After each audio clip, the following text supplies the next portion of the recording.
बिस्मिल्लाहिर्रहमानिर्रहीम, अस्सलाम वालेकुम। HBL PSL की स्पेशल ट्रांसमिशन हमसे क्रिकेट में आपको कहेंगे खुश आमदीद। मेरा नाम है Anam Ahmed and this transmission is presented by Surf Excel, powered by Colgate and Haier and sponsored by Ufone. गुज़श्ता रोज़ PSL के सनसनीखेज मुकाबलों में से एक दिलचस्प मैच जो है वो कल हमें देखने में मिला, जहां पर पेशावर ज़ल्मी ने मुल्तान सुल्तान्स को 24 रन से शिकस्त देकर अपनी शानदार फतह जो है वो बरकरार रखी। मुल्तान सुल्तान्स ने टॉस जीता, पहले फील्डिंग का फैसला किया और उसके बाद पेशावर ज़ल्मी ने मजबूत उनकी बैटिंग लाइन जो है वो हमें नजर आई और 196 रन की इनिंग्स जो है उन्होंने खेली। तमाम हदफ के ताक़ुब में मुल्तान सुल्तान्स मुकर्ररा 20 ओवर्स में 8 विकेटों के नुकसान पर सिर्फ 172 रन ही बना सकी। तो इस तरह से फतह के साथ पेशावर ज़ल्मी इवेंट में इस फतह के बाद नाकाबिले शिकस्त रही है। यानी जितने भी मैचेस अभी तक पेशावर ज़ल्मी 6 मैचेस खेल चुकी है और 6 में से कोई मैच नहीं हारा है। एक मैच जो है वो बारिश की नज़र ज़रूर हुआ था, वहाँ पर उनका 1 पॉइंट कटा है। तो इस तरह से 11 पॉइंट्स हैं पेशावर ज़ल्मी के और टॉप ऑफ द टेबल है। और इसी तरह टेबल पर दूसरे नंबर पर अभी भी मुल्तान सुल्तान्स ही है और उनके 8 पॉइंट्स हैं। कल के मैच को एनालाइज करेंगे, उसमें क्या सूरत हाल रही है। एक और चीज़ की चेयरमैन PCB मोहसिन नकवी ने PSL में शायकीन की वापसी के लिए कुछ उम्मीद जाहिर की है, जो कि PSL शायकीन के लिए ज़ाहिर एक बड़ी खबर है। स्टेडियम और PSL थोड़ा सा अधूरा हमें लग रहा था शायकीन के ना होने से। लाहौर कलंदर्स के लिए भी एक बड़ी खबर जो है वो सामने आई, क्योंकि टीम एक बार फिर ग्लोबल सुपर लीग का हिस्सा बन गई है। आज PSL का कोई मैच नहीं खेला जाएगा, आज का दिन गैप है। कल से टीमें जो हैं वो आमने सामने होंगी और कल पेशावर वर्सेस कोयटा मैच होगा। इसी पर बात करने के लिए हमारा पैनल मौजूद है। यासिर हमीद स्पोर्ट्स एनालिस्ट, सैयद मोहम्मद अवैस हमारे साथ मौजूद हैं स्टूडियोज़ में। अस्सलाम वालेकुम एंड वेलकम। वालेकुम अस्सलाम व रहमतुल्लाह। ठीक, बड़ी मैचिंग आप लोग करके आते हैं। हाँ, बड़ी मैचिंग करके उन्होंने वैसे भी वॉशिंग मशीन लेनी है, हायर से जरा ले तो दें आप। नहीं बहुत अच्छे लग रहे हैं, सब लोग बड़े अच्छे लग रहे हैं। हायर से अगर वॉशिंग मशीन लेनी है बैटिंग में ले देंगे। खैर, पेशावर ज़ल्मी के साथ मैच था मुल्तान सुल्तान्स का और सब लोग एक्सपेक्ट कर रहे थे हाई वोल्टेज मैच होगा, दोनों टॉप की टीमें हैं और वैसा ही हमें मैच देखने में मिला। 24 रन से हरा दिया बहरहाल मुल्तान को। जी बिल्कुल, बहुत अच्छा मैच हुआ जिस तरह की हम एक्सपेक्ट कर रहे थे। पहले एक दफ़ा बात भी की थी कि जब पेशावर ज़ल्मी और मुल्तान सुल्तान का मैच होगा तो उस वक्त जो है हमें मुल्तान सुल्तान की जो रियल स्ट्रेंथ है उसका पता चलेगा। कल अगर हम देखें तो मुल्तान सुल्तान ने सबसे पहले तो मेरे ख्याल से ये मिस्टेक ही थी कि उन्होंने पहले बैटिंग दी। अच्छा, पेशावर ज़ल्मी को खुद बैटिंग करनी चाहिए थी। खुद बैटिंग करनी चाहिए। देखें, ये देखते हुए कि नाहिद राना ने जो कल स्पेल किया है, उन्होंने पिछले 2 मैचेस में वैसा ही स्पेल किया। और आप अगर 8 भी आपने लास्ट 5 ओवर में 40 भी करने होंगे, अगर नाहिद राना आपके पास है और दूसरा लेफ्ट आर्म का जो टीममेट है बंगाली, वो दोनों उन्होंने ऐसी बॉलिंग की है कि बिल्कुल शरफुल इस्लाम ने, उन्होंने उनकी कमर ही तोड़ दी। मतलब और कोई बॉलर होता या कोई और कोई भी डेथ, मैं समझता हूँ डेथ ओवर्स में सबसे बेस्ट स्पेल मैंने देखा है नाहिद राना का, जिस तरह उसने आउट क्लास कर दिया, आउट क्लास किया। तो बहुत अच्छा स्टार्ट लिया बाबर ने भी। और हारिस की मैं ज़रूर बात करना चाहूँगा कि हारिस ने पिछले मैच में भी 18 किए थे 10 बॉलों पे। वो आहिस्ता आहिस्ता अपने ग्राफ को ऊपर लेके जा रहे हैं परफॉर्मेंस की। This is good sign for him, क्योंकि बहुत ज़्यादा उन पे तनकीद भी है और बहुत लोग कहते हैं कि यार शुरू में तो बिल्कुल परफॉर्म नहीं किया उन्होंने शुरू के मैच। हाँ, शुरू में नहीं किया। वैसे भी बहुत ज़्यादा उन पे बहुत ज़्यादा तनकीद होती है कि हारिस काफ़ी अर्से से परफॉर्म नहीं कर रहे। लेकिन अब जो मैं ये समझता हूँ कि अब मेरा ये मशवरा भी है कि अब जो बेटा फॉर्म आई है ना, तो इसको लेके चलो, इसको लंबा लेके चलो। का जो टैलेंट है आपका वो बाहर निकले, मतलब इसको और भी लंबा लेके। एग्जैक्टली, मैं यही कहने लगी, बड़ी नॉक अभी तक वो नहीं खेल सके। ठीक है, अभी तक वो बिल्कुल कन्वर्ट नहीं कर सके इस तरह बड़े स्कोर में। उनको करना चाहिए, लेकिन उसका पेशावर ज़ल्मी को बहुत फ़ायदा है। देखिए, पावर प्ले का मतलब ही है कि आप 9-10 के स्ट्राइक रेट से आपने खेलना है। तो पावर प्ले में वो अपना जॉब तो डन कर रहे हैं, लेकिन उनकी पर्सनल ग्रोथ के लिए मैं समझता हूँ, क्योंकि आगे जो है पेशावर ज़ल्मी को बहुत ज़रूरत होगी। जिस तरह नाहिद चले गए हैं तो उनको रन ज़्यादा करने पड़ेंगे हर मैच में, क्योंकि इनकी बॉलिंग को इफेक्ट, बहुत बड़ा इफेक्ट होगा नाहिद राना का और दोनों शरफुल इस्लाम, और दोनों गए। और दूसरा इनका एक और प्लेयर है ताहिर बेग, मेरे ख्याल से वो, उसको मेरे ख्याल से या तो वो अनफिट है या नहीं है, बट उसको सुना है कि जो रिप्लेसमेंट है उसकी जगह कर रहे हैं। पता नहीं, आई डोंट नो, लेकिन मैंने कुछ सुना है इस पर। अवैस से हम पूछेंगे कि क्या आज उस्मान तो है नहीं, खबरें सारी अवैस से पूछ लेते हैं फिर। हाँ, बताएं जरा ये जो खबर कह रहे हैं इसके बारे में, ताहिर बेग को देखिए मुझे, क्योंकि अभी इसका कंफर्म नहीं है ताहिर बेग की रिप्लेसमेंट का, लेकिन कल जो भी एक मैच की बात करें, कल मुझे खुद था कि क्योंकि one of the top 2 teams इस वक्त पाकिस्तान सुपर लीग की आमने सामने थी, जिस तरीके से मुल्तान सुल्तान का एक ग्राफ ऊपर गया, एक बहुत कम टाइम था, अगर आप ओवरऑल उसकी अपना इम्पैक्ट की बात करें, बहुत कम टाइम था गौहर के पास उस टीम को कंबाइन करना, कॉम्बिनेशन को बना के फिर पाकिस्तान सुपर लीग के अंदर उतारना। लेकिन जो एक थिंक टैंक ने काम किया हुआ है मुल्तान सुल्तान के ऊपर, दैट शोज कि कितनी ज़्यादा उसके अंदर इंप्रूवमेंट है मुल्तान के अंदर। लेकिन अनफॉर्चुनेटली कल मैंने कहा ना कि एक 2 टॉप टीम्स का मैच तो आपको क्रेडिट देना पड़ेगा मुल्तान सुल्तान के बॉलर्स को। आपकी प्रेडिक्शन भी मुल्तान की ही मेरी थी। प्रेडिक्शन की देखिए, मुल्तान एक बड़ी अच्छी टीम थी और मैंने ये बात कल भी की थी कि अभी तक पेशावर का मसला ये है कि पेशावर का टॉप के जो 2 बैट्समैन हैं, आप अगर बाबर की बात करते हैं, कल प्रेडिक्शन थी क्या आपकी तो यही थी जो जीत गया, पेशावर ज़ल्मी थी। पेशावर ज़ल्मी। यासिर मैंने कहा जिक्र कर दो मेरी प्रेडिक्शन, मैं जीता हूँ, जरा बता दो। आपकी भी मुल्तान थी। हाँ मेरी भी मुल्तान थी। चले मेरी और वैसे जब मुल्तान आप थी। कुछ साल ठीक है। की बात करते हैं, बाबर की बात करते हैं, मुझे ये था कि वो कंसिस्टेंटली परफॉर्म कर रहा है। कुछ साल मेंडिस जहां पर अगर वो जल्दी आउट होता है तो वो जो होता है ना कि आप इनिंग्स को बिल्ड करते हो, तो उनके पास एज सच मिडिल ऑर्डर के अंदर बिल्ड करने वाला इनिंग्स वाला बैट्समैन मौजूद नहीं है। फायर पावर तो उनके पास है, वेरस इसकी बात करें मुल्तान की, तो उनके पास क्योंकि बैट्समैन ऐसे हैं जो कि इनिंग्स को बिल्ड कर सकते हैं। लेकिन आपको 2 बॉलर्स को अप्रिशिएट करना पड़ेगा। आप नहीद राना की बात करें, शरीफुल इस्लाम की बात करें, नहीद राना का जो एक तो क्योंकि उसकी एक तो उसको काफ़ी अच्छा एक निप मिल जाता है उस विकेट से, हाइटेड है, ऊपर से उसकी पेस भी अच्छी है। फिर जो उसका स्लोअर वन है वो अनप्रेडिक्टेबल है, इतना आसान नहीं, क्योंकि जो पीछे विकेट कीपर थे अपना कोसाल मेंडिस, वो भी कंफ्यूज हो रहे थे। जिस तरीके का जो कॉन्टेस्ट आपको नजर आया Naheed Rana versus Steven Smith, that shows के नहीद राना ने अपने ऊपर कितना ज्यादा काम किया है। लेकिन यहाँ पर सबसे बड़ा जो इस वक्त अब इशू स्टार्ट होगा वो ये है कि ये दोनों प्लेयर्स जा चुके हैं वापस बांग्लादेश, क्योंकि टेस्ट सीरीज है। यहाँ पर रिप्लेसमेंट्स की आप बात करते हैं तो इस वक्त अगर आप डग आउट देखें पेशावर ज़ल्मी का, तो उनके पास रिप्लेसमेंट्स के अंदर इस वक्त अब्दुल सुबहान मौजूद हैं जो कि अंडर 19 के बॉलर भी ऑलराउंडर हैं, बहुत अच्छा एफिशिएंट फास्ट बॉलर है। उसके अलावा अगर मैं सीनियर कैंपेनर की बात करूं तो शाहनवाज धानी इनके पास मौजूद हैं। अब रिप्लेसमेंट जब आएंगी ना, मुझे पता है अली रजा भी बाहर बैठे हुए हैं, शाहनवाज धानी हैं, जैसे मैंने कहा अब्दुल सुबहान बैठे हुए हैं। लेकिन ये 2 प्लेयर्स की बात करूं, अभी तक इन्होंने पाकिस्तान सुपर लीग में मैचेस नहीं खेले इस सीजन जो इस सीजन में जो इस वक्त सिचुएशन है, तो ऑलमोस्ट ये तो क्वालिफाई कर चुके हैं प्लेऑफ्स के लिए। लेकिन वो ऐसी क्रंच सिचुएशन है जहां पर आपने एक विनिंग जो मोमेंटम है उसको तोड़ना नहीं, उसको कैरी आगे करना है। तो एक बर्डन भी होता है जो लड़का रिप्लेस करके आता है, तो इतना आसान नहीं होगा इन 2 प्लेयर्स के जाने से। और वो आउटस्टैंडिंग जिस तरह की उनकी परफॉर्मेंस आ रही है, वेन्यू तब्दीली से पेशावर को फर्क नहीं पड़ा, ये तब्दीली से फर्क पड़ा। मैंने लास्ट टाइम एक बात की थी कि क्वेटा ग्लैडिएटर्स, अगर आप शुरू से पाकिस्तान सुपर लीग की बात करें, क्वेटा ग्लैडिएटर्स क्यों शिकस्त खाता था? क्योंकि उनका जो विनिंग स्क्वाड था, मोमेंटम, वो डिस्टर्ब होता था आखिरी जाके। उनको मुश्किल होती थी टूर्नामेंट के अंदर उसको कैरी करना। जो टीम इस स्क्वाड को कैरी करेगी वही टीम टूर्नामेंट के करीब आपको नजर आएगी कि यार उसने बड़ा अच्छा परफॉर्म किया, स्क्वाड उसका वो कलेक्टिवली चला है। इनसे ज्यादा डेंट लाहौर कलंदर को है, क्योंकि लाहौर कलंदर में आप ईमान को देखें, ईमान वो प्लेयर है जिसने एक मैच पूरा साइड पे कर दिया था, एग्रेसिव अप्रोच वाला प्लेयर मौजूद है। उनके पास फिर मुस्तफीज चले गए हैं वापस, तो उनके पास वैसे भी लाहौर बॉटम में, वो तो वैसे ही हॉट लाहौर का फिर वही मैंने कहा ना कि प्रेशर सिचुएशन आएगी। लेकिन इस वक्त अगर ओवरऑल सिनेरियो की बात करें, कल मैं 2 प्लेयर्स पे जरूर बात करना चाहूंगा मुल्तान के, जिसके ऊपर हम लोग बहुत ज्यादा पाकिस्तान टीम भी निसार करती है। नवाज की बात करूं, कल नवाज और मोहम्मद वसीम। नवाज आपके गो टू स्पिनर हैं, 3 में कल 38 उन्होंने दिए हैं। मुझे कल अगर पाकिस्तान सुपर लीग की बात करें, इससे पहले वर्ल्ड कप की बात करें, मैं वर्ल्ड कप में एक चीज मानता हूं कि नवाज को 4 ओवर का कोटा नहीं दिया जाता था, मिक्स एंड मैच था, बैटिंग के अंदर उन्हें कहीं ना कहीं जाके मैचेस आपको कुछ इंपॉर्टेंट, आपको 1-2 मैच में कहता हूं कि थोड़ा बहुत नजदीक लगाया है। लेकिन इनकी परफॉर्मेंस में काफी डिप आया है। इनकी जगह आपके पास नेक्स्ट मैचेस के लिए मोमिन कमर बैठा हुआ है, उसने बहुत अच्छा परफॉर्म किया है। उसके अलावा मोहम्मद वसीम की आप बात करें, जब से PSL स्टार्ट हुई है, मोहम्मद वसीम की जो परफॉर्मेंस है, कल उन्होंने कोई कसर नहीं छोड़ी। इन दोनों ने मैच आपको बेसिकली निकाल के दिया उनके लिए, क्योंकि मैच एक पॉइंट पे था कि मुल्तान ले जाएगा। मोहम्मद वसीम की बात करूं, जो शायद 4 ही है पाकिस्तान टीम या 4 हैं मुल्तान सुल्तान्स, वो डिलीवर नहीं कर पा रहा। आपके पास बेस्ट चॉइस बैठी है, वो है रंधावा। रंधावा ने अभी डोमेस्टिक का जो क्वालिफाइज हुआ था उसके अंदर अपनी टीम को नेक्स्ट राउंड के अंदर पहुंचाया भी है। आपके पास प्लेयर्स मौजूद हैं, तो ये 2 चेंजेस नेक्स्ट मैचेस के अंदर बड़ी इंपॉर्टेंट आपको करनी वरना ये पड़ेगी। कॉस्ट करते रहेंगे अगले मैचेस में भी। यासिर भाई भी हम बात कर रहे थे कि कुछ प्लेयर्स जो हैं वो छोड़कर चले जाते हैं, जैसे लाहौर की भी बात की ओवैस ने।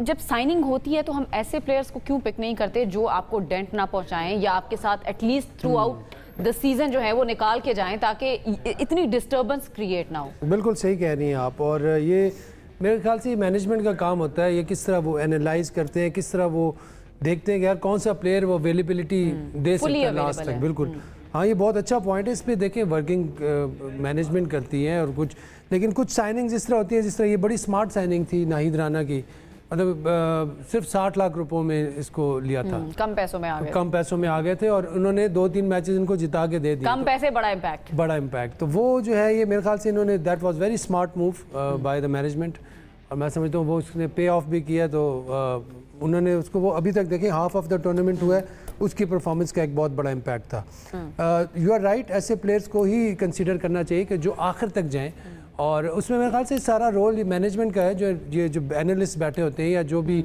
डेटा वाला काम जो करते हैं, जो या तो इसका ये मतलब है कि दुनिया में लीग्स इतनी हो रही होती है, नेशनल ड्यूटीज इतनी है, पूरा साल क्रिकेट इतनी ज्यादा हो रही है, कोई प्लेयर्स शायद ही आपको मिले जो थ्रू आउट द सीजन देखें। अभी साइमल्टेनियसली आप देखें तो आईपीएल भी हो रही है, और से भी जाते हैं आईपीएल जाहिर है आपके देखें काफ़ी सारे प्लेयर्स उधर जाते हैं, और पाकिस्तान प्लेयर्स का अपना जो पाकिस्तान में खेलते हैं, राइले रोजू हैं, ठीक है, वो पाकिस्तान में ही खेलते हैं। शायद उनको आईपीएल का आई डोंट नो कि उनको कॉन्ट्रैक्ट होता है या नहीं होता, बट कुछ प्लेयर्स होते हैं मोज़ा रब्बानी की तरह। अब मोज़ा रब्बानी को आप देख लें कि मोज़ा रब्बानी ने पाकिस्तान में साइन किया पहले, और जब वहाँ से थोड़े से ज़्यादा पैसे मिले वो वहाँ पे बस ठीक है ना, 2 साल की पाबंदी लगा दी, 2 साल की पाबंदी होगी। बिल्कुल सही किया, अच्छा किया, बल्कि 2 साल नहीं ज़्यादा होने चाहिए थे, क्योंकि ये एक जो होता है ना, ये आपका प्लेयर का कैरेक्टर, इससे पता चलता है क्या कैरेक्टर है। प्रोफेशनलिज्म का पता, प्रोफेशनलिज्म भी है थोड़ा सा। मैं समझता हूँ कैरेक्टर में कमी होती है एक प्लेयर की, कि यार आपने एक बात की है, आप उस पर कायम रहें। तो ये तो जेंटलमैन गेम है इसमें, तो ये तो उस वक्त जब इन्होंने किया था, दैट वाज बहुत बुरा लगा था सारे पाकिस्तानियों को। मेरे ख्याल से सिकंदर रज़ा को भी बहुत बुरा लगा, कप्तान है, लेकिन मुज़र रब्बानी अगेन बड़े यूज़फुल क्रिकेटर हैं और बड़े उनके इस वक्त नाम है, नो डाउट, लेकिन इस तरह की हरकतें करेंगे तो नाम ज़्यादा देर नहीं रहता फिर। तो आईपीएल में तो ये है कि आईपीएल में यहाँ पे परफॉर्मेंस का ज़्यादा चांस है, क्योंकि यहाँ पे पिचेस भी थोड़ी बहुत सपोर्टिव होती हैं। आईपीएल में तो बहुत ही ज़्यादा वो तख्ता बिकते हैं, मतलब जिसे कहते हैं ना, शीशा बिकते हैं। पेनल्टी होनी चाहिए, जिस तरह मुज़र रब्बानी की हम बात कर रहे हैं, ठीक है, वो बीच में छोड़ के चले गए, या उन्होंने कॉन्ट्रैक्ट को फॉलो नहीं किया, खिलाफ वर्जी पर बस हमने 2 साल की जो है वो पाबंदी लगा दी है। कोई ऐसी चीज़ होनी चाहिए कि छोड़कर जाए तो ये इतना आप पे करेंगे, या व्हाट्सएवर कोई पेनल्टी होनी चाहिए? देखिए, वो तो पैसे तो नहीं लिए ना उसने कॉन्ट्रैक्ट छोड़ा है, उस पर भी ये होना चाहिए कि कोई पेनल्टी रख दें, क्लॉज होना चाहिए, बिल्कुल पेनल्टी होनी चाहिए।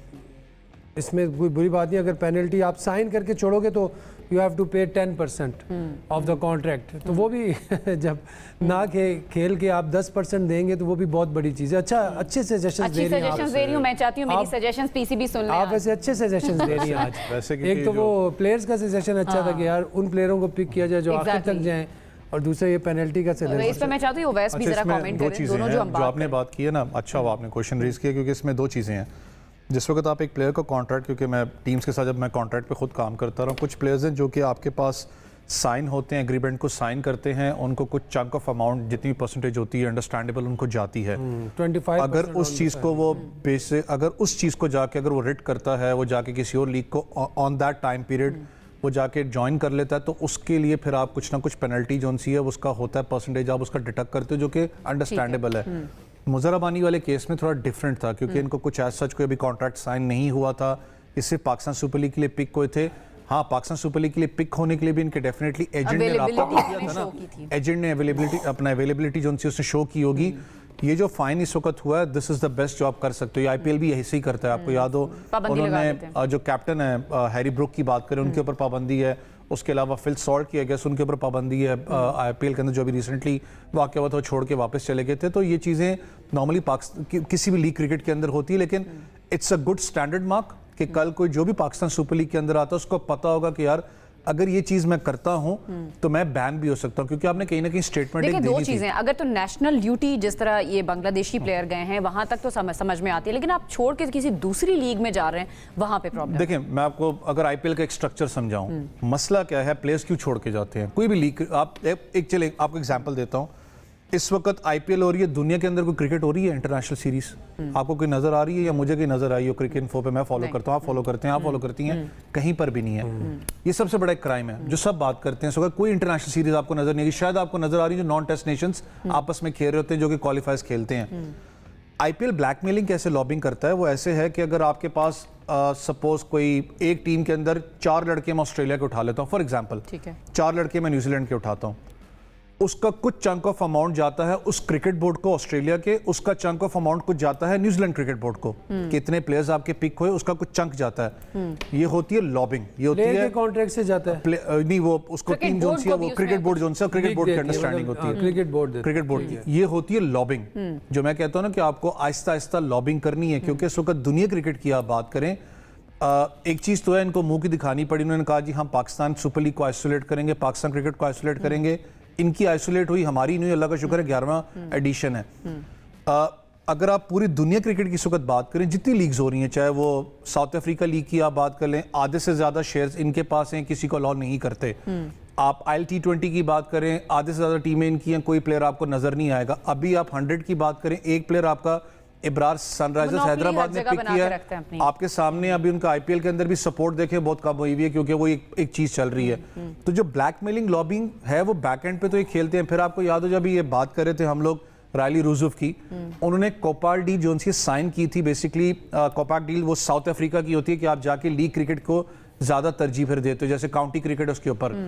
इन्होंने एक और भी चीज थी कि इन्होंने पीछे शायद एक कोशिश की थी कि आइसोलेशन किस सेंस में करने की, कि अगर आप टॉप के प्लेयर हैं, आपको एक बहुत हेफ्टी अमाउंट अनाउंस कर दी कि 2 साल का या 1 साल का हमारे साथ कॉन्ट्रैक्ट करें, ठीक है, हम आपको इतना पे करेंगे, उस 2 साल के टेन्योर में आप कहीं नहीं जाएंगे। तो वो चीज अभी इनकी इन प्रोसेस अभी हुई नहीं है। तो मैं कभी आज खुद भी फील करता हूं कि I know ICC stands for Indian cricket council, क्योंकि वहां पर बहुत ज्यादा लॉबिंग है, सारी चीजें हैं, लेकिन एक वक्त आएगा कि ICC शायद मजबूर हो जाए। आई फील कि आज हो 5 साल 10 साल बाद हो कि इतनी लीग क्रिकेट को NOC दे दिए कि हमारा कैलेंडर श्रिंक हो चुका हुआ है। इस वक्त ICC का कैलेंडर श्रिंक है।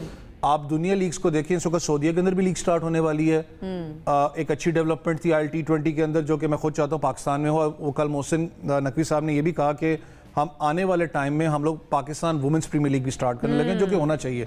ILT20 वुमेन्स पे काम कर रहा है, बांग्लादेश प्रीमियर लीग काम कर रही है, तो आपके पास इतनी लीग क्रिकेट हो गई, अभी यूरो T20 आ रहा है, लीग हो रही है, कि आपका जो कैलेंडर श्रिंक हो रहा है। लेकिन अगर इसको स्टेबलाइज करना है तो ICC needs to stand in one thing कि यार आप आइसोलेट नहीं करोगे क्रिकेट को। जिस तरीके से आप ILT20 वगैरह में घुस रहे हो और आप कोशिश कर रहे हो कि जो टीम्स आपको प्लेयर्स नहीं पसंद, ये तो आई थिंक दूसरे बोर्ड्स को भी बात करनी चाहिए ना। Last year if I am not wrong 2 साल पहले पाकिस्तान ने भी विमेन एक लीग करवाई थी ना। नहीं, वो एग्जीबिशन मैच थे, 5 मैचेस थे, लेकिन वो उसी टाइम में थे जब PSL हो रही थी। जी PSL।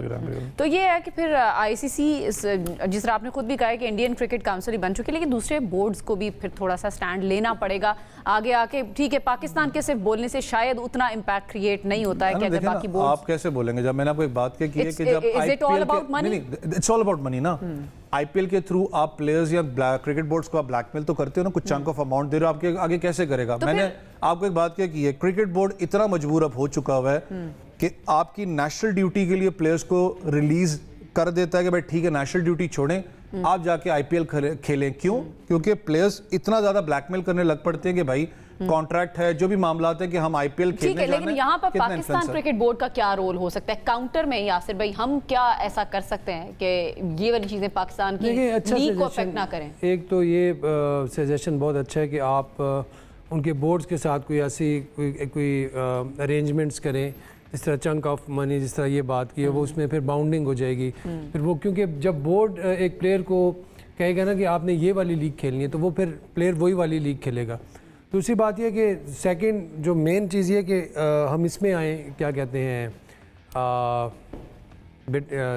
क्या कहते हैं यार, ये जो, चलें आप सोच लें। जो आपको याद नहीं आ रहा, मैं ब्रेक की तरफ चले जाते हैं, वापस आते हैं तो इसी पर बात करेंगे मजीद, और जो मैच हुआ है उस पर भी हमने बात करें, लेकिन एक ब्रेक के बाद।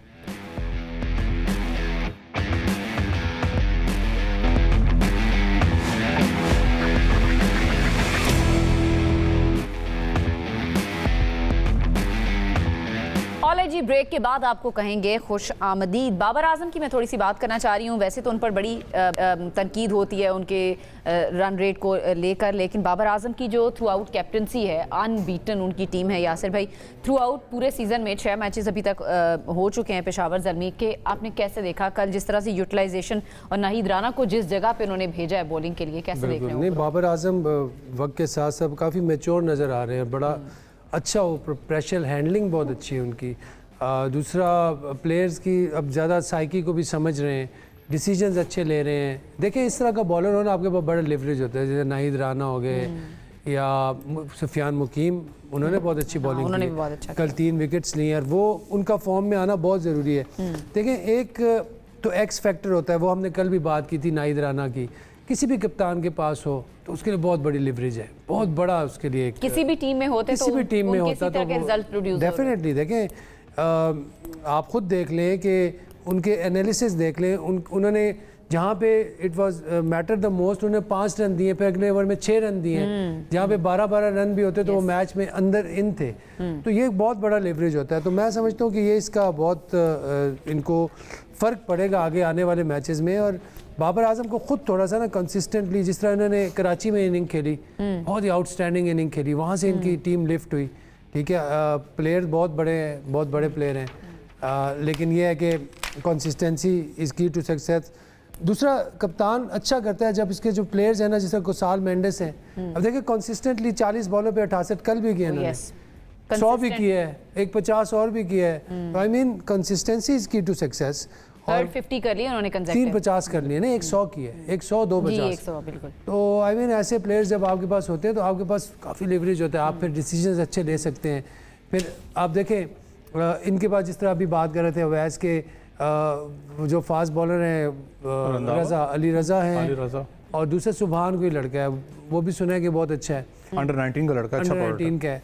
तो अब वो जब आएंगे ना दोबारा देखें, जब टीम का कम्बिनेशन चेंज होता है तो वहाँ पे टीम की परफॉर्मेंस पे इफेक्ट होता है। फिर वहाँ से अगर ये मैच हारते हैं तो क्या पता, यू नेवर नो कि वो आगे हारते ही जाएं, कम बैक ही ना हो सके, कम बैक ही ना हो सके। तो क्रिकेट में तो आपकी वही टीम जीती है जो कंसिस्टेंटली एक ही टीम को खिलाती है। मैं बिल्कुल इस बात पे भी एग्री करता हूँ, बड़ी अच्छी बात की है कि आपका जो टीम है ना, आपको पता हो आपकी बेस्ट 11 क्या है। अब हैदराबाद किंग ने एक जो डिसीजन लिया है शर्जील खान का, कि शर्जील खान ने 50 किया फिर भी उसको नहीं खिला रहे। तो आई मीन ये भी थोड़ा सा ना मुझे यहाँ पे समझ नहीं आ रही कि what's wrong with Sharjeel Khan कि वो 50 करके भी बाहर हैं। या तो उनकी कोई फॉर्म का मसला है, या एक ही 50 का उनके सेल हैं उनके, या तो आपके पास टू मच ऑप्शंस हैं, आप उनको यूटिलाइज कर लें और फिर आप शर्जील को बाहर बैठा दें। बिल्कुल। तो यहाँ पे देखें आप मार्नस लविशान ने अपने आप को प्रमोट किया और सही भी साबित हुआ, सही साबित हुआ। लेकिन यहाँ पे ये कप्तानी का नाजायज फायदा इसे कहते हैं कि आपको बाहर बैठना चाहिए, आप शर्जील को खिलाओ। आपने मतलब ही लेट फ्रॉम द फ्रंट, चले अच्छी बात है, पॉजिटिव वे में लेते हैं, लेकिन वो भी अपनी जो लिमिट्स को उन्होंने स्ट्रेच किया। वो प्लेयर ऐसे नहीं है कि वो आपको 150 के स्ट्राइक रेट से खेल के देंगे, मैक्सिमम 125 के स्ट्राइक रेट पे जाएंगे। आपने देख लिया लास्ट मैच में।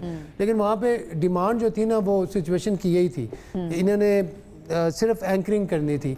तो जहाँ पे एंकरिंग नहीं होगी वहाँ पे फिर आपको ऐसा प्लेयर चाहिए होगा जो ब्लास्टर हो और जिसका स्ट्राइक रेट हाई हो, जिसकी रेपुटेशन हाई हो।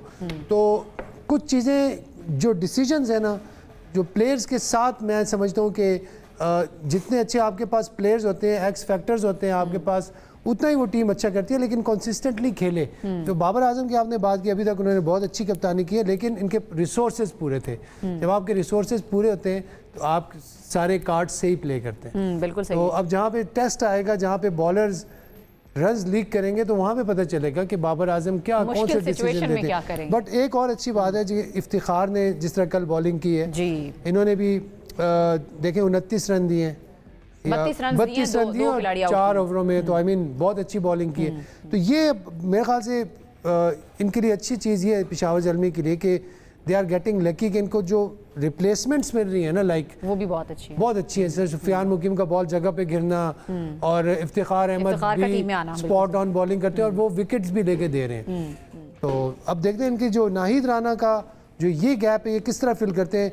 अगर ये इस गैप को अगर फिल कर गए और यहाँ पे अगर ये तो फिर इस टीम को कोई नहीं इनका वीक लिंक ना बना, ये इनका जो स्ट्रॉन्ग लिंक है ना, ये वीक लिंक ना बना तो फिर ये टॉप पे ही रहेंगे। लेकिन अगर ये वीक लिंक बन गया तो फिर इनकी ये डिप करेगी परफॉर्मेंस। अच्छा, वैसे अभी तो बहुत दूर है फाइनल टूर्नामेंट का, लेकिन अभी तक पॉइंट्स टेबल तो हमें बता रहे हैं फलां टीम टॉप पे। आपको क्या लग रहा है सारी टीम में? मैं अवैस आपसे भी यही सवाल करूंगी, कौन सी टीम इस बार ट्रॉफी उठाती हुई? आपकी प्रिडिक्शन क्या है? चले अब तो जब टूर्नामेंट आगे बढ़ेगा तो चीजें क्लियर हो ही जाएंगी। अच्छा, सबसे पहले तो मुझे ये बताएं, हर टीम ने 10-10 मैचेस खेलने हैं, राइट? अभी तक कुछ टीम ने 6-6 खेल लिए हैं, बाकी ने 5 खेले, टोटल 10-10 खेलने हैं। हाँ। अब 8 टीमें, सबसे पहले तो आप ये देखें ना, इसको किस तरह आप वो करेंगी, 8 टीमें किस तरह 10 मैचेस खेल सकती हैं? या तो वो 14 खेलेंगी या 7 खेलेंगी। अच्छा। तो इसका क्या इन्होंने मैकेनिज्म बनाया, तो वो भी मैं आपको बता देता हूँ कि 4-4 टीमों के 2 ग्रुप्स करके इन्होंने, हर टीम मतलब एक ग्रुप में, जिस तरह पेशावर है, कराची है, सपोज लाहौर है और क्वेटा है, ठीक है, ये सब आपस में 2-2 मैचेस खेलेंगे तो 6 मैचेस हो जाएंगे, ठीक है। और दूसरे ग्रुप से ये एक मैच खेलेंगे तो 10 मैचेस हो जाएंगे, ठीक है। अभी तक अगर हम देखें तो 6 मैचेस हुए, हाईएस्ट मैक्सिमम पेशावर के 11 पॉइंट्स हैं और मुल्तान सुल्तान के 6 मैचेस के बाद 8 पॉइंट है। तो जो इस वक्त जो एडवांटेज है ना, वो पेशावर ज़ल्मी के पास है। इट मींस कि वो अगर एक मैच हार भी जाते हैं तो वापस अपनी, अच्छा, आपने पूरी अपनी जायचा निकाला है, कैलकुलेशन की है, लेकिन आपकी गट फीलिंग क्या कह रही है? परफॉर्मेंस वाइज मैं पूछ रही थी कि आपको देखिए, मैं परफॉर्मेंस की बात, गट फीलिंग में इसमें नहीं जाऊंगा, मैं नंबर्स पे जाऊंगा। और मुझे यही लग रहा है कि Peshawar Zalmi is one of the team के जो प्ले ऑफ्स में क्वालिफाई करेगी। डिस्पाइट द फैक्ट उनके 2 प्लेयर्स जा भी चुके हैं। और वैसे चलें, यही सवाल मैं आपकी तरफ लेके आया, कौन सी टीम आपको लग रही है? चलें, आप टॉप 2 फाइनल में 2 कौन सी टीम्स देख रहे हैं अभी तक जो लग रहा है परफॉर्मेंस? देखें, पेशावर तो क्वालिफाई कर चुकी है प्लेऑफ्स के लिए। अगर आप बात करते हैं इस वक्त बाकी टीम्स की, तो बड़ा एक कांटेदार मुकाबला तो है, क्योंकि मुल्तान सुल्तान, इस्लामाबाद की आप बात करें, कराची की, फिर मैंने कहा ना कि कुछ स्क्वाड अभी चेंज भी हुए हैं, कुछ नए प्लेयर्स हैं, जैसे पेशावर ज़ल्मी के अंदर जेम्स बिन्स आ चुके हुए हैं। बॉलिंग यूनिट मैंने कहा ना कि उनका थोड़ा सा नया बॉलिंग यूनिट होगा, तो वो प्रेशर भी होगा जब प्लेऑफ्स आप खेलने जाते हो। बहुत अरसे के बाद पेशावर आपको टॉप टियर के अंदर नजर आएगी। मुल्तान की बात करें, उनके अंदर वो, उन्होंने पहले भी एक बात की थी कि हमारा जो कट जोड़ है वो लाहौर कलंदर के साथ है, और डेफिनेटली लाहौर का देखें ना एक साइड इफेक्ट क्या हुआ कि वो बिल्कुल नीचे टेबल के ऊपर आ गई है। हैदराबाद ने जो 2 विन्स की हैं उसकी वजह से टेबल फिर खुल गया है सामने आपके। थोड़ा सा क्वेटा की बात करें, क्वेटा के अंदर अभी भी बड़ा एक इंपॉर्टेंट, उसने रायली रोजर्व ने उस दिन इनिंग्स खेली, थोड़ा सा नजर आया कि रायली आपको वापस फॉर्म के अंदर नजर आ रहे हैं। आप क्वेटा के अंदर देखें, एक अच्छी बात क्या लगी, जो उनके खुद कप्तान है साउथ शकील, उन्होंने देखा जहां पर मेरी जरूरत नहीं है मैं नीचे जाके बैटिंग करूं, नीचे जाके बैटिंग कर ली। इसलिए मैंने कहा ना कि रिजवान को भी शायद ये चीज दिखानी चाहिए थी अपनी टीम में। बहुत कम कप्तान दिखाते हैं कि अपनी टीम को आगे लेके चलते हैं। तो फॉर मी सेकंड टीम अगर आप बात करें तो मैं चाहूंगा या तो मुल्तान सुल्तान हो, और एक जो चॉइस जो सी है वो हैदराबाद है। क्वाइट डाउन, अच्छा, इतना आसान नहीं होने वाला, लेकिन मेरे लिए मैं क्यों चाह रहा हूँ, क्योंकि मैं चाहता हूँ कि इट्स 11th एडिशन, कोई नया विनर आपके सामने नजर आपको आए। इस्लामाबाद बहुत अच्छी परफॉर्मेंस दिखाता रहा, मुल्तान ने बैक टू बैक जीता हुआ है, पेशावर भी जीत चुका हुआ है, क्वेटा भी जीत चुका हुआ है। रावलपिंडीज उनकी टीम अब बिल्कुल चांस उनका नहीं है। एनीवे ये भी सवाल अच्छा है। सात का बात चौक देखिए, मजाक तो नहीं मैं उनका करूंगा, लेकिन it's one of the teams जिसके ऊपर मेरे खुद था। लाहौर के बाद अगर बात करें तो वन ऑफ द टीम्स जिसने फैन को बहुत ज्यादा एक करीब किया, रावलपिंडी की टीम की प्राइड के लिए डेफिनेटली खेलेंगे। It's very tough. आप टूर्नामेंट में वापस आ नहीं सकते क्योंकि स्क्वाड आपका डिस्टर्ब है। आप कहें कि यहाँ से मैं स्क्वाड में वापस हूँ, इट्स इम्पॉसिबल। आप अभी पेशावर की बात कर रहे थे, बाबर आजम वगैरह की। बाबर ने अभी तक 130 के स्ट्राइक रेट से बैटिंग की है। आपको याद हो, आप मौजूद थी, मैं और अजहर भाई यहाँ पर थे वर्ल्ड कप के अंदर, जब ये चल रहा था कि सारा जब आया कि ऑक्शन के अंदर जाना है, तो अजहर भाई से भी हमने यही बात की थी हंसी मजाक में कि इतना पर्स लेके कहाँ जाना है पेशावर ज़ल्मी में। तो उन्होंने एक बात की थी कि जब टूर्नामेंट स्टार्ट होगा तब बताऊंगा पर्स कहाँ पर है। जो एक टीम सिलेक्शन थी, क्योंकि वहाँ पर स्टेबिलिटी क्या नज़र आपको आती है। हाजी अकरम बहुत अरसे से पेशावर ज़ल्मी का हिस्सा है, वो जो एक स्टेबिलिटी, उनको पता है कि मैंने टीम कॉम्बिनेशन क्या खिलाना है। किस सेंस में कह रहा हूँ कि बाबर आजम की चले बात करता हूँ, क्योंकि सब बात करते हैं उनकी स्ट्राइक रेट पे। हेड कोच ने पहली एक बात की थी कि बाबर से I don't need any extraordinary thing, I need what Babar Azam is natural to play, कि वो जो उनकी नेचुरल गेम थी वो खेलें। फायदा क्या हुआ कि लास्ट ईयर भी जब आप बात करते हैं बाबर आजम के, उनके इर्द गिर्द ऐसे प्लेयर्स मौजूद थे ज़ल्मी में जो कि 6-7वें नंबर तक वो मॉडर्न डे स्ट्राइक रेट से खेल सकते थे। इसके अंदर उनको एक प्लस पॉइंट क्या मिल रहा है कि वो अपनी नेचुरल फ्लो में खेल रहे हैं। कुसाल मेंडिस हैं, उनका 171 का स्ट्राइक रेट है। इफ्तिखार अगर परफॉर्म कर जाते हैं वो 180-190 के स्ट्राइक रेट से तो बैटिंग करके 200 भी कर जाते हैं। आप अब्दुल समद की बात करते हैं, उसने 40 किया था 12 में, वो भी 222-223 के स्ट्राइक रेट से उसने बैटिंग की है। तो उनके पास ऐसे प्लेयर्स मौजूद हैं जो कि वो उनके इर्द गिर्द घूम के अपनी नेचुरल गेम खेल सकते हैं, जो कि प्लस पॉइंट इनको अच्छा, मिलता वैसे है। कल बाबर से ये फिर से सवाल भी हुआ था प्रेस कॉन्फ्रेंस में, उन्होंने फिर इस पे बात की। उन्होंने कहा डिफरेंस होता है कि आप कौन से नंबर पर खेल रहे हैं, उस हिसाब से आपको अपनी गेम प्लान करनी पड़ती है। और उन्होंने कहा हर रोज स्ट्राइक रेट एक जैसा नहीं हो सकता, रोजाना आपकी गेम अलग है, डिफरेंट चीज़ें, लेकिन पार्टनरशिप लगाना एंड देन स्ट्राइक रेट को मेंटेन करना, वो उसके ऊपर उन्होंने ज़रा बात की थी। मैं चाहूँगी इस पर हम बात मजीद भी करें, लेकिन एक ब्रेक मिल करनी है, वापस आएंगे ब्रेक के बाद।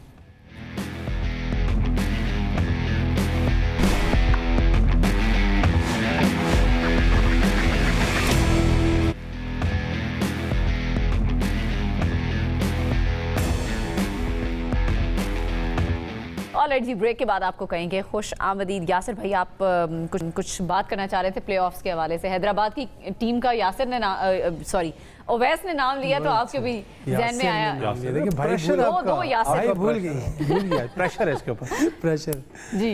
यार देखिए, हैदराबाद की बात जब बात कर रहे थे ना, हैदराबाद नई टीम है, होनी चाहिए, लेकिन ये जो इनका ऊपर से जिस तरह लोबश है ना, कि मुझे समझ नहीं आ रही। वो अभी तक भी नहीं आई, 2 मैचेस जीत गए। नहीं, वो जब जहाँ पे 200 रन चेज करने होंगे तो वहाँ पे वो उसका मुझे कोई काम नज़र नहीं आता। या तो उसको अपनी गेम को उठाना पड़ेगा, दूसरा शर्जील को किसी तरीके से इनको अंदर करना पड़ेगा। यू नो, वो एक इम्पैक्ट प्लेयर है कि जो आपकी गेम चेंज कर सकते हैं। अगर शर्जील अंदर हो जाते हैं फिर आपको काम फिर मैं इनको देखता हूँ प्ले ऑफ्स में, बिल्कुल देख सकता हूँ।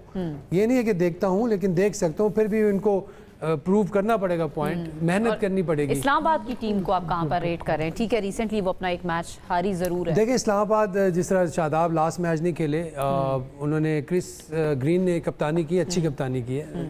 उसके शूज़ को फिल तो नहीं कर सके, लेकिन फिर भी रीज़नेबल कप्तानी की है, चेंजेस अच्छी थी। और क्या कहते हैं, थोड़ा सा इमाद वसीम का जो है ना, इमाद वसीम की मुझे समझ नहीं है, हालांकि he is very good with the new ball, लेकिन इस पिच पे इमाद वसीम थोड़ा प्रिडिक्टेबल हो रहे हैं। और उनको रीड बहुत अच्छा किया, जो हमारे मास सदाकत हैं, उन्होंने बहुत अच्छा पहले ओवर में ही प्रेशर डाल दिया। 20 मतलब मैच पहले ओवर में इधर उधर कर दिया था उन्होंने। तो ये है कि कुछ इंडिविजुअल ब्रिलियंसेस हैं हैदराबाद के पास भी, मास सदाकत की सूरत में, हमारा जो है अपना साइम अयूब की सूरत में। थोड़ा सा ये जो वीक लिंक है इनका, मुझे ये कप्तान ही लग रहा है बैटिंग में। अगर ये ऊपर से जाके इन्हें बॉलें ज़्यादा कंसीड कर ली, लेकिन इनकी अच्छी बात ये एंकरिंग करते हैं। तो यहाँ पे भी देखें, लास्ट मैच में भी आप देखें तो इन्होंने 60 किए हैं 53 बॉल्स पे। ठीक है, तो ये 63 अगर ये 40 बॉल्स में करेंगे तो इनके 10 रन ऐड हो जाएंगे टोटल में। तो ये 170 तक जा सकते हैं आराम से।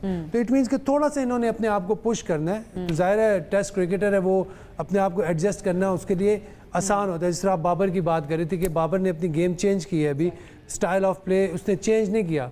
उसने ये किया कि उसने अपने स्किल्स को बैक कर रहे हैं। मतलब जो शॉट वो पहले नहीं खेलते थे, अब वो शॉट खेल रहे हैं, लेकिन वो अपनी लिमिट्स में ही रह के खेल रहे हैं। उनको स्लॉग करने की ज़रूरत नहीं है। सीधे बल्ले से अगर एक काम होता है हॉरिजॉन्टल बैट से, तो आपको इधर जाने की ज़रूरत नहीं है, लेकिन उसके लिए दिल चाहिए। दिल ये चाहिए कि आपने लेंथ बॉल को, जिस तरह मैं आपको वैसी मिसाल देता हूँ, आप लेफ्ट आर्म स्पिनर लगा हुआ है, वो लेंथ बॉल कर रहा है तेज़, आपने थोड़ी सी जगह बनाई और आप उसको एक्स्ट्रा कवर मारेंगे, तो वो लेंथ को आप पिक करेंगे, वो मुंह का बॉल नहीं होता। इस तरह की छोटी मोटी एडजस्टमेंट करेगा ना बाबर, तो बाबर के स्ट्राइक रेट 10 से 15 ऊपर भी चला जाएगा और बाबर हर मैच में रन्स भी करेगा। अरे क्योंकि कोई पुराने cricketer, x cricketers, Yunus Khan भी मशवरा यही उनको दे रहे थे, अपनी नेचुरल गेम खेलें, आप नेचुरल गेम से ना हटें। कुछ अर्सा उन्होंने हटने की कोशिश की, जब बहुत ज़्यादा उन पर तनकीद भी हुई, स्ट्राइक रेट। कल फिर उनसे ये सवाल हुआ, I think he is very much frustrated with this question, और उन्होंने कहा कि भाई पार्टनरशिप लगाना एक तरफ, स्ट्राइक रेट को बेहतर करना, बहुत ज़्यादा शोर मचा रहे हैं सब। आनंद देखें, कभी जरूरत होती है, इस वक्त अगर जो आपके ओपनर्स की बात करते हैं T20 में जो भी खेल रहे हैं, साहिबजादा फरहान है, उसके अलावा साइम अयूब कर रहे थे अपना T20 में ओपन, उनका स्ट्राइक रेट क्या था? यही था लगभग 5 की एवरेज ऊपर निकाल लो, 135 होगा, 145 के करीब था। मैं आपको ये बता रहा हूँ, मसला ये था कि जिस वक्त बाबर और रिजवान एक पार्टनरशिप थी ना, क्योंकि उस वक्त मॉड ऑफ क्रिकेट थोड़ा डिमांड कुछ और कर रही थी, उन्होंने टूर्नामेंट्स भी थी, सारा कुछ था। बात ये हुई थी कि इन दोनों को ओपन से हटाएं, रिजवान को बेशक जहां मर्जी या मिडिल में एडजस्ट करें। आपके पास एक प्लेयर चाहिए जो कि अपने नेचुरल फ्लो के साथ हाई स्ट्राइक रेट के साथ खेल सके। मैं इसलिए ब्रेक से पहले एक बात कर रहा था ना, आप जल्मी की पिछले टूर्नामेंट की बात करते हैं, अभी वो खेल रहे थे सिडनी सिक्सर्स के लिए। सिडनी सिक्सर्स में Babar Azam was the just batsman जिसको बाद में नेक्स्ट मैच में कहा गया कि आप अपनी नेचुरल फ्लो में खेलें, स्ट्राइक रेट को छोड़ रहे हैं, 6 से 7 प्लेयर आपके पास हैं जो कि स्ट्राइक रेट को मेंटेन कर सकते हैं। स्मिथ की बात कर लें, बाकी प्लेयर्स की बात, उनके वो बहुत तगड़े बैट्समैन थे। हमारा मसला क्या है कि हमारी जो पूरी की पूरी बैटिंग ऑर्डर है वो घूमती ही बाबर आजम के इर्द गिर्द थी। आप चाहे T20 की बात करें, चाहे ओडीआई क्रिकेट की बात करें कि यार ये लेके चलेगा, ये चलेगा तो हमारी टीम चलेगी। आप उसको, आज भी मैं कहता हूँ T20 में अगर आपने बाबर को खिलाना है, अगर आप उसको ओपन करवाते हैं, let him play his natural game. आपके पास जो दूसरे बैट्समैन हैं उनकी स्ट्राइक रेट को आपने बेहतर करना है, जिसमें आप चाहे अब्दुल समद की बात करें या अपना ये लड़का जो इस वक्त इस्लामाबाद यूनाइटेड के लिए जो यंगस्टर खेल रहा है, मिनहास की बात आप कर लें, समीर साहिबजादा फरहान की बात कर लें। दूसरा एक चीज जो मुझे इस दफा थोड़ी सी अच्छी लगी बाबर आजम का, थोड़ा टेक्निक की अगर आप बात करते हो, डेफिनेटली मैं टेक्निक पर तो नहीं इतना जाऊंगा, लेकिन अप्रोच की बात करें, पहले वो पावर प्ले के अंदर ज्यादा बाउंड्रीज के ऊपर निसार जरूर करते थे कि यार मुझे बाउंड्रीज मिल जाएं, जो कि फ्लैट अपना आप करते हो कि स्ट्रोक खेलते हो। इस वक्त उन्होंने एटलीस्ट ओपन शॉट्स खेली हैं जो कि बाउंड्री को क्लियर कर रही हैं कि आप छक्का भी मारना आपको। बेसिकली बाबर का जो था ना मसला, लोग कहते थे इसको छक्का नहीं मारने आता, अब वो आपको नजर आता है कि पावर प्ले के अंदर उसको यूटिलाइज कर रहे हैं वो। तो जो स्ट्राइक रेट वाली लत है वो हमने ही लगाई थी कि नहीं स्ट्राइक रेट वाले मॉडर्न डे बैट्समैन चाहिए। इसके अंदर ऐसे बहुत सी अपना मैं एग्जांपल्स देता हूं, आपके पास ऐसे बहुत से बैट्समैन बैठे हैं। वजह ये बनी है कि दोनों साइड्स पे ना एंकर्स थे। रिजवान और बाबर ने जब ओपन किए, 2 साल तक ओपन किए, तो वो पेयर में बहुत अच्छे गए, पेयर में अच्छा खेले, लेकिन दोनों ही एंकर्स थे ना, दोनों ही एंकर्स थे। कोई स्ट्राइक रेट का चक्कर नहीं था उस वक्त, बस एक टारगेट मिला, आपने उसको अचीव करने के लिए गए। प्रेशर आता था मिडिल ऑर्डर पे, जब 5 ओवरों में उस वक्त इफ्तिखार खेल रहे होते थे, इफ्तिखार रेगुलर खेल रहे थे, तो उस वक्त जो थे दोनों, अगर एक बीच में सपोज बाबर होता या साथ में कोई हार्ड हिटर होता या रिजवान होता या साथ में कोई हार्ड हिटर होता, तो वो एक्सपोज नहीं होती जो चीज़, तो वो इसलिए एक्सपोज हो गई थी। तो मेरे ख्याल से अगर ये दोनों अलग-अलग टीम से खेलते हैं ना तो फिर इतना मसला नहीं है, मतलब जैसे PSL में मसला नहीं है। लेकिन हाँ, जब पाकिस्तान के लिए आप खेलोगे तो 2 एंकर्स अफोर्ड नहीं कर सकता, कोई भी टीम 2 एंकर्स अफोर्ड नहीं कर सकती टॉप ऑफ। वैसे भी अब टीम में नहीं है उनको, और रिजवान तो वैसे भी, लेकिन वो परफॉर्मेंसेस, लेकिन बाबर की को भी अगर आप नीचे नंबर पे लेके आते जाएंगे, वर्ल्ड कप में हमने देखा, तो फिर तो कहते हैं फिर उनकी भी वहां पे जरूरत नहीं है अगर आप ओपन नहीं कर पा रहे। हाँ देखें, हर नंबर की अपनी एक डिमांड है ना। अब जिस तरह फ़खर है, फ़खर इज़ एन ओपनर, लेकिन उसको वो मेक शिफ्ट उसको मिडिल ऑर्डर में किया उन्होंने, ठीक है। मिडिल ऑर्डर में इसलिए किया कि वो कुछ मैचेस में उसने, क्योंकि शॉट्स तो उसके पास हैं, अगर वो मिडिल ऑर्डर भी आके वो छक्के वक्के मार लेता है तो आप ये स्टैंप नहीं कर सकते कि ये मिडिल ऑर्डर का ही प्लेयर है, क्योंकि वो है ही ओपनर। आपने उसके साथ ज्यादती की और टीम के फायदे के लिए आपने उसके साथ, तो आप वहाँ पे हमसे बहुत बड़ा, दैट वाज द मिस्टेक कि आप जिसका नंबर है उसको उधर ही खिलाएं, उसकी जगह नहीं बनती तो कोई बात नहीं, उसको ना खिलाएं, फिलहाल रेस्ट करें। इसमें लेकिन एक चीज़ है ना, फ़खर जमान की आप बात करते हो, वो मैं कहता हूँ कि ऐसा प्लेयर है जो कि स्पिन के खिलाफ अपनी पाँव अच्छे यूज़ करता है, फीट की बात करो, चौथे नंबर पर खेल सकता है। मैं आपको एक बात कर रहा था, इंपॉर्टेंट क्या है कि बाबर आजम जब बिग बैश खेलते हैं, PSL खेलते हैं, What's the communication between Pakistan Cricket Board and the management of PSL और बिग बैश कि यहाँ रोल कुछ हो रहा है, वहाँ रोल कुछ हो रहा है। बिल्कुल, तो ये बड़ा इंपॉर्टेंट है। बिल्कुल मेरे पास खत्म हो, इस पर मजीद हम कल भी बात कर सकते हैं। कल हम आपसे दोबारा मुलाकात करेंगे इंशाल्लाह। प्रोग्राम का वक्त हो चुका है खत्म, इंशाल्लाह आपसे मुलाकात करेंगे कल दोबारा। आपने बहुत ख्याल रखिए। अल्लाह।